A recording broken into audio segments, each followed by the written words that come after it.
এখন মানুষরা এগিয়ে আসছে। আমি তো গত পরশু দিন এলাকা থেকে আসলাম, রাজশাহী এলাকায়। সেখানে লোকেরা এসে জামাত ইসলামীতে যোগদান করার জন্য, এমনকি অমুসলিম পর্যন্ত জামাতে যোগদান করার জন্য আমার কাছে এসে বলে যে এখন থেকে আমরা জামাত ইসলামী করব। তো আলহামদুলিল্লাহ, আপনারা অনেক প্রচার ভিডিও দেখেছেন, বিভিন্ন জায়গায় আমিরে জামাতের বড় বড় কর্মী সম্মেলন, সেখানেও অমুসলিম যারা ছিলেন তারাও কিন্তু বক্তব্য রেখেছেন, তাদের মাধ্যমে আপনারা মেসেজ পেয়েছেন। বাংলাদেশ জামাত ইসলামীর দায়িত্বশীলদেরকে ওই ভূমিকা পালন করতে হবে যে যেভাবে আমরা অনন্তকালের জন্য যে জীবনে প্রবেশ করব সেখানে যাতে আমরা ক্ষতিগ্রস্ত না হই, জাহান্নামের দাও দাও করে আগুন থেকে যাতে আমরা বাঁচতে পারি, জান্নাতুল ফেরদাউসে আমরা যাতে যেতে পারি।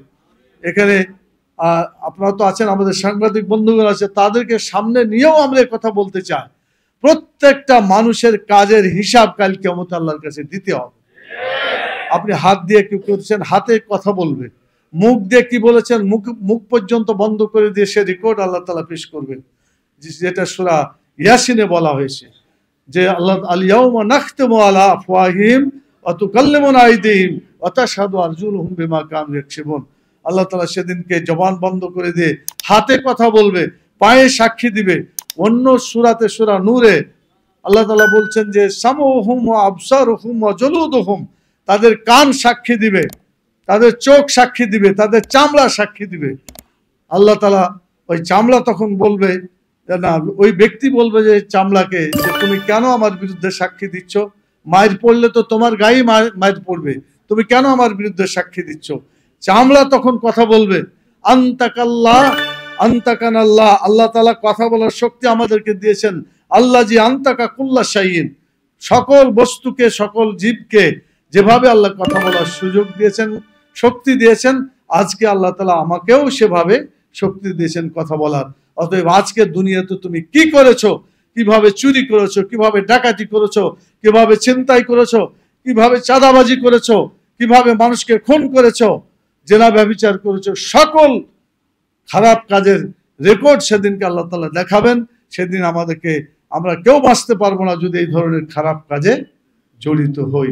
আমি কি আশা করব বাংলাদেশের মানুষকে, সচেতন মানুষকে আল্লাহর ভয় দিয়ে কাল কিয়ামতে শুধু দুনিয়ার জীবন নয়, দুনিয়ার জীবন সহ আখিরাতের জীবন, সকল জীবনকে সুন্দর করার জন্য আপনারা এখন থেকে বেশি বেশি দাওয়াতি কাজে ঝাঁপিয়ে পড়বেন।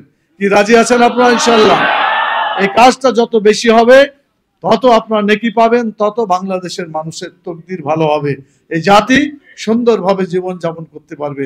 আমি সেই আশাবাদ ব্যক্ত করে আপনাদের সকলকে দুনিয়া এবং আখিরাতের কল্যাণের জন্য, সামগ্রিকভাবে কাজ করার জন্য বাংলাদেশ জামাত ইসলামী একটা ইসলামী রাষ্ট্র কায়েম করতে চাই, যে রাষ্ট্রটা কায়েম করেছিলেন মুহাম্মদুর রাসূলুল্লাহ সাল্লাল্লাহু আলাইহি সাল্লাম।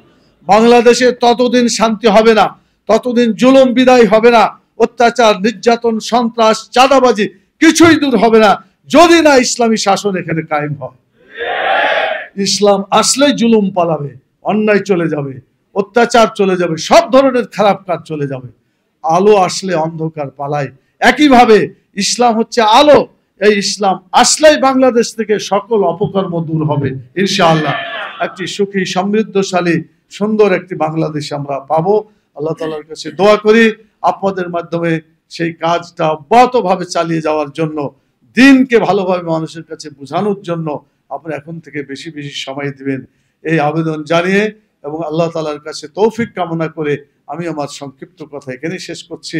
ওমা তৌফিক ইল্লা বিল্লাহ, সুবহানাকা আল্লাহুম্মা ওয়া বিহামদিকা আশহাদু আল্লা ইলাহা ইল্লা আনতা আস্তাগফিরুকা ওয়া আতুবু ইলাইকা।